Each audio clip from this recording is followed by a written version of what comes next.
応援が来るまでお手上げか。一気に踏み込んだ方がいいんじゃないですか。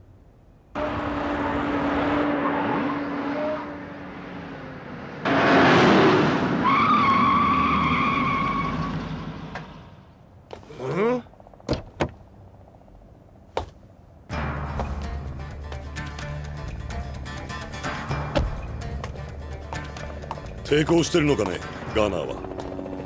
あなたは探偵のチャーリー・チャップマンだ。チャーリー・チャップマン、あの有名な。私が話をしよう。待ってください。心配ない。この音は22口径だ。鉛筆の芯みたいな弾さ。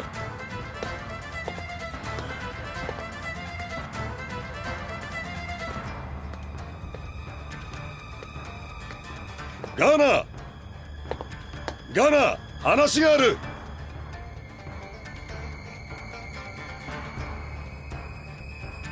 ガーナー、話が。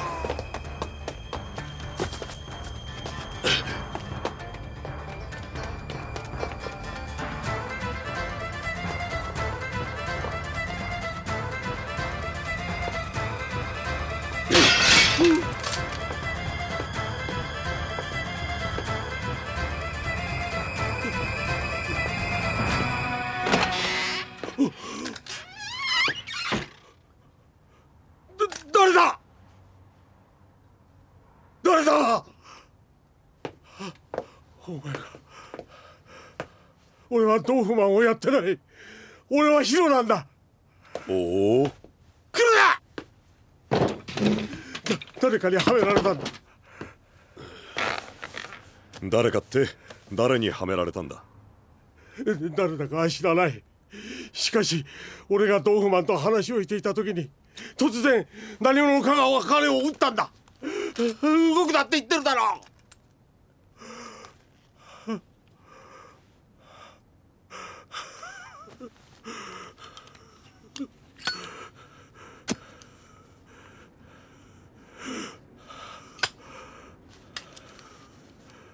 悪いことは言わん。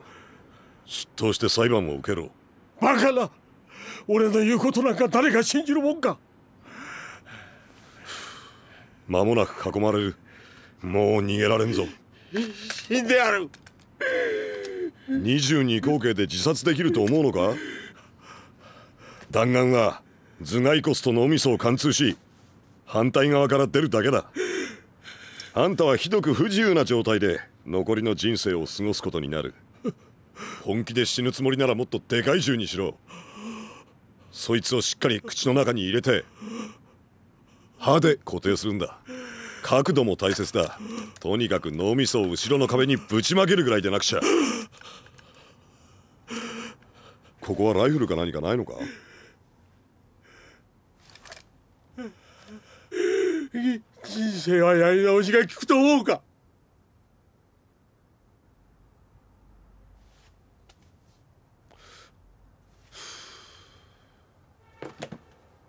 あんた次第だろ。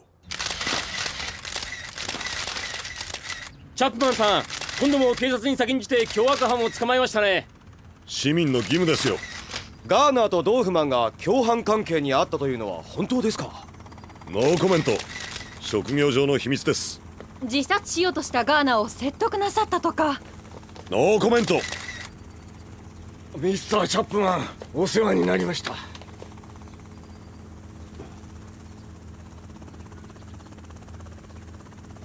誰ですあれは。ああ、ロイズのオプですよ。ロイズのオプ。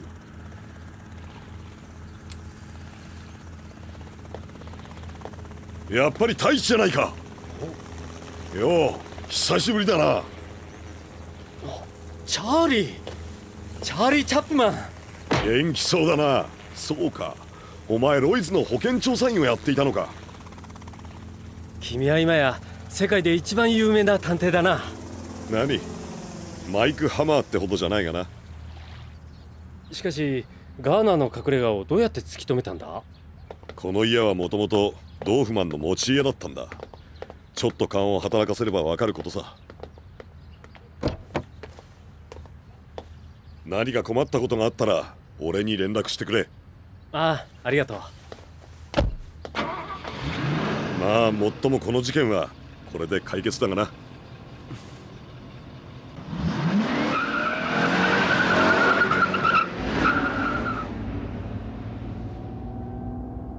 あの屈託のない笑顔、ちっとも変わってねえ。覚悟はできてるな、ハーフジャパニーズ。うん。もうすぐ列車がやってくる。恐ろしくなって先に引っ張った方が負けだぞ。そして負けた方があの場所を諦める。いいな。うん。来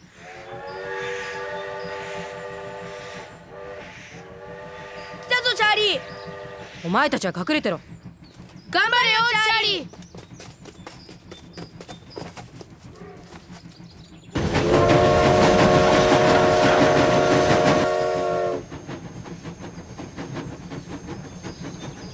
どうだ、ゾクゾクするだろ。おい、危ないよチャーリー。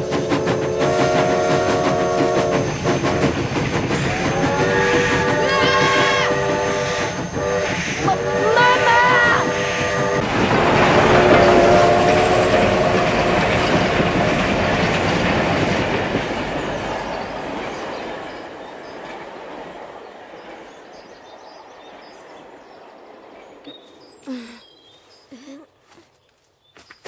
チャーリーの勝ちだ。キートンのやつチャーリーを引っ張ったんだ。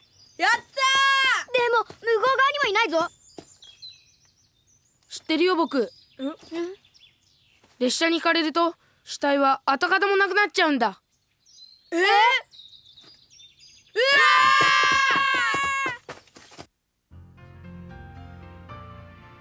ー！俺はズルをした。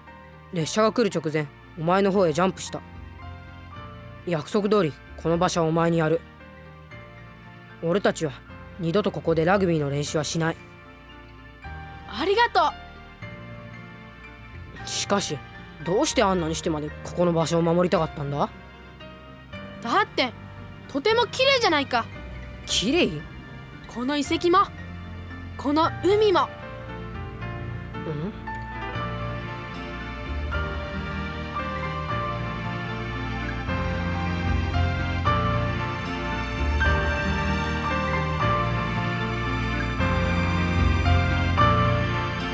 綺麗だろ。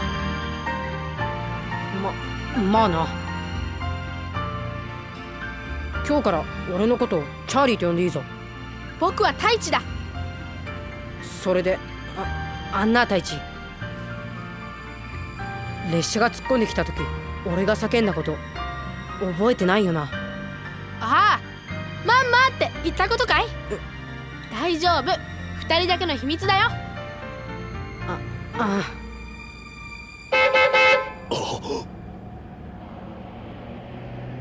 くそ。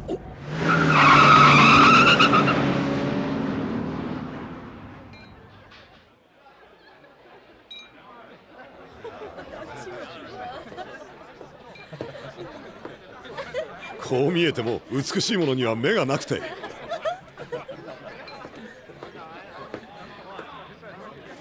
太一よう太一、早速来てくれたのか。パーティーだったのかい？出直してこようか。そう言わずにおふくろの自慢料理をぜひ食っていってくれ。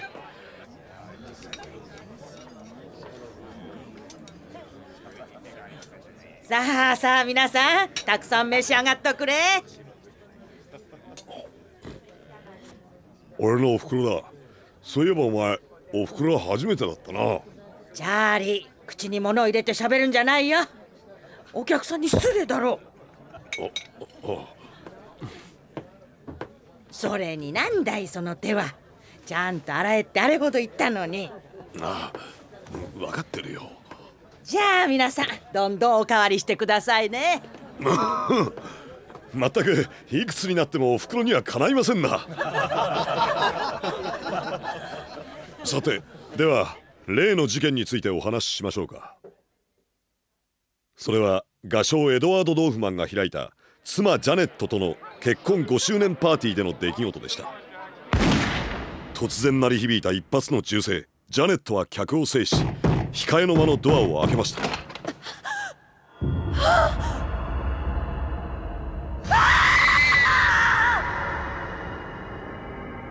彼女が控え室で見たのは、血まみれの夫ドーフマンを抱えたスコットランドヤードの刑事ガーナーの姿でした。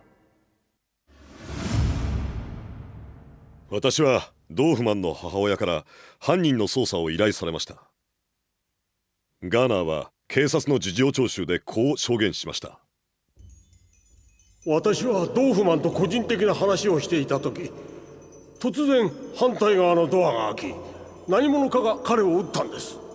しかしドーフマンの背中から摘出された弾丸は 7.65 ミリ。これはガーナーの愛用していたワルサー PPK に装着可能な弾丸でした。捜査を開始した私はガーナーがドーフマンから賄賂を受け取っていた事実をつかみました。さらにドーフマンはマクベインという無名の画家を可愛がっていたんです。マクベインさん。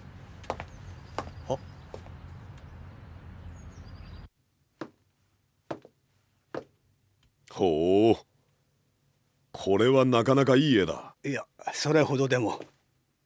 確かに彼には才能がありました。しかしその技巧のほとんどはセザンヌ、ブラマンク、モネなどの模倣でした。つまり彼は贋作画家だった。ドーフマンは彼の絵を本物の名画とすり替えていたんです。そして何かトラブルが起こった時にはガーナーが登場すると、まあそういうからくりだったんです。はあ、なるほどね。つまりガーナーはドーフマンと共犯関係にあったが、金のもつれか何かで仲間割れをしたと。その通りです。しかしガーナーがワルサー PPK を持っていても、それだけじゃ確かな証拠にはならんでしょう。科学ですよ。弾丸の線条痕を調べたんですよ。線条痕？拳銃の重心の内側には螺旋状の溝がある。この溝は拳銃一つ一つによって異なり、発射された弾丸にはこの銃特有の傷がつく。すなわち拳銃の指紋です。この線条痕は人工的に作ることができないので、証拠の重要な決め手になります。そう、私が睨んだ通り、ドーフマンの体内から摘出された弾丸の線条痕と完全に一致しました。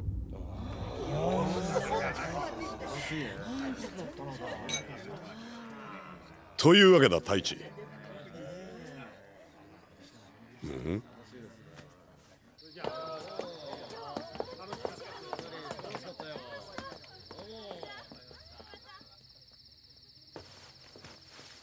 話があるとか言ってたが、終わったのか、保険の調査は。いやー、なかなか進まなくてね。実はそのことでちょっと力を貸してもらいたいんだ。俺の？頼むよ、チャーリー。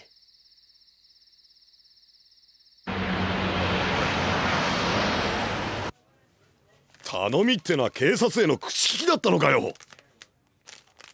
今さらそんなもん調べて何になるって言うんだ。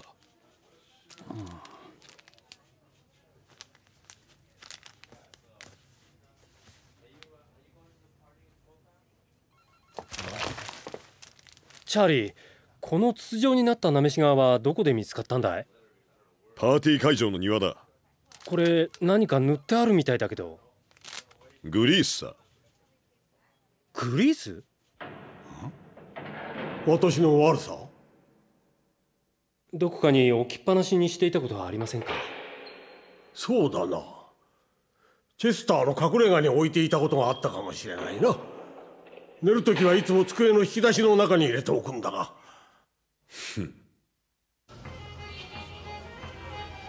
おいしいな。ロンドンじゃ一番じゃないかな。ああ、ただし俺のお袋のを除いてな。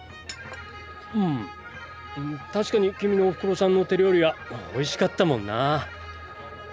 それであじゃないだろう。散々人を引っ張り回しといてよ。いいか、事件はもうとっくに片付いているんだ。チャーリー。この俺が片付けたんだ。チャーリー。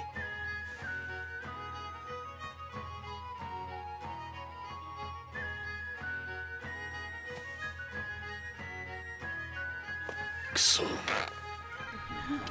たもたしてないでとっとと話せ。実はガーナーは自分の無実を証明するようロイズ保険組合に要求してきたんだ。何？ドーフマンがすり替えた本物の絵画のありかを教えるという交換条件でね。不可能だ。ドーフマンをやったのは奴だ。私も最初はそう思ったよ。これを見つけるまではね。薬莢？ガーナーの家のプールサイドで見つけたんだ。俺がガーナーを捕まえたあの日だ。それは彼のワルサーから発射された弾丸の薬莢だよ。それがどうかしたのか？問題はなぜあんなところに薬莢が落ちていたのかってことさ。ガーナーが使ったんだろう？それともう一つの問題は警察で見たグリースの塗られたなめし革。これは私の仮説なんだけど、例えば何者かがガーナーの隠れ家に忍び込み彼の拳銃を拝借したとしよう。そいつはプールに向かって垂直に拳銃を構え、使用済みでしかも無傷の弾丸を取り出した。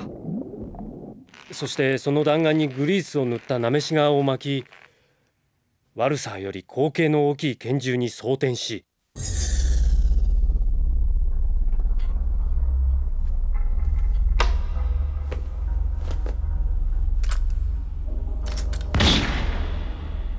弾丸はガーナーの銃の線条痕を残したままドーフマンに命中した。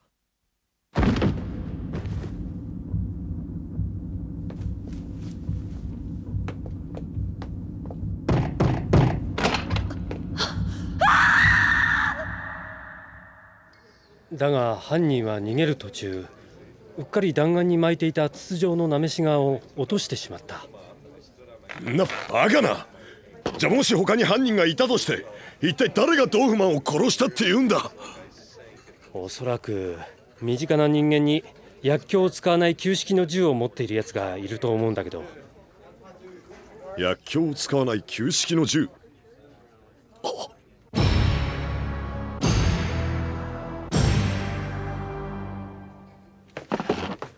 どうしたチャーリー？くそ。おい。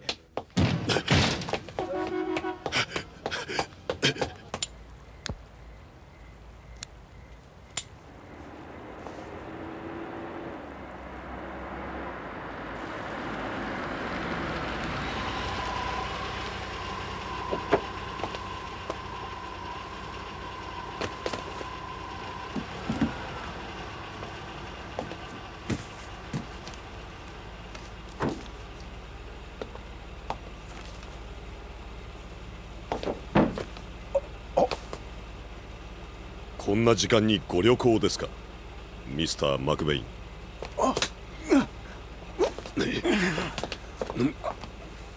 なるほど。つまりあんたたちはこういう関係だったってわけだ、ドーフマン夫人。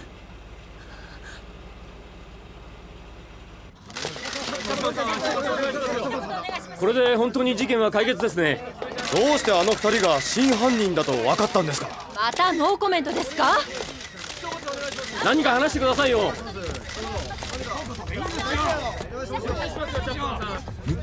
いつどいてくれ。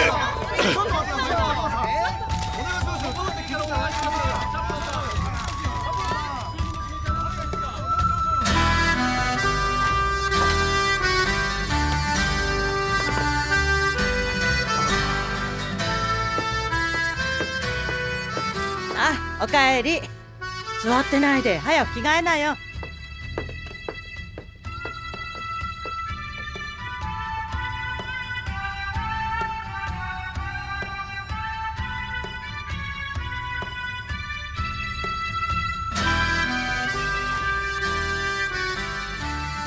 また負けちゃったよママ。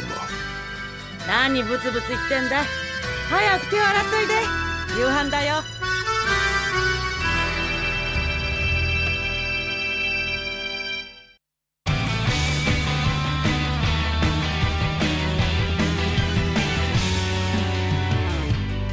夢の途中で君に気づいた。遠く淡い声になるた景色がリアリティかなってる意識の中探していた空、優しさに巡り会えたら時が伝えた。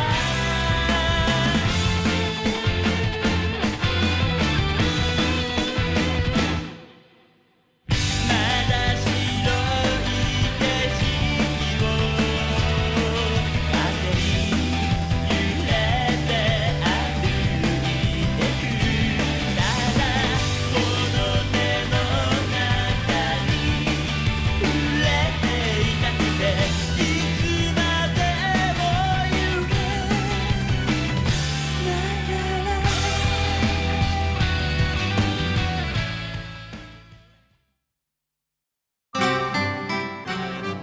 伝統の味を守ろうとする料理人がいる。その味を受け継ごうとする若者がいる。料理に国境はない。伝統は時代土地に合わせて形を変え連綿と受け継がれていく。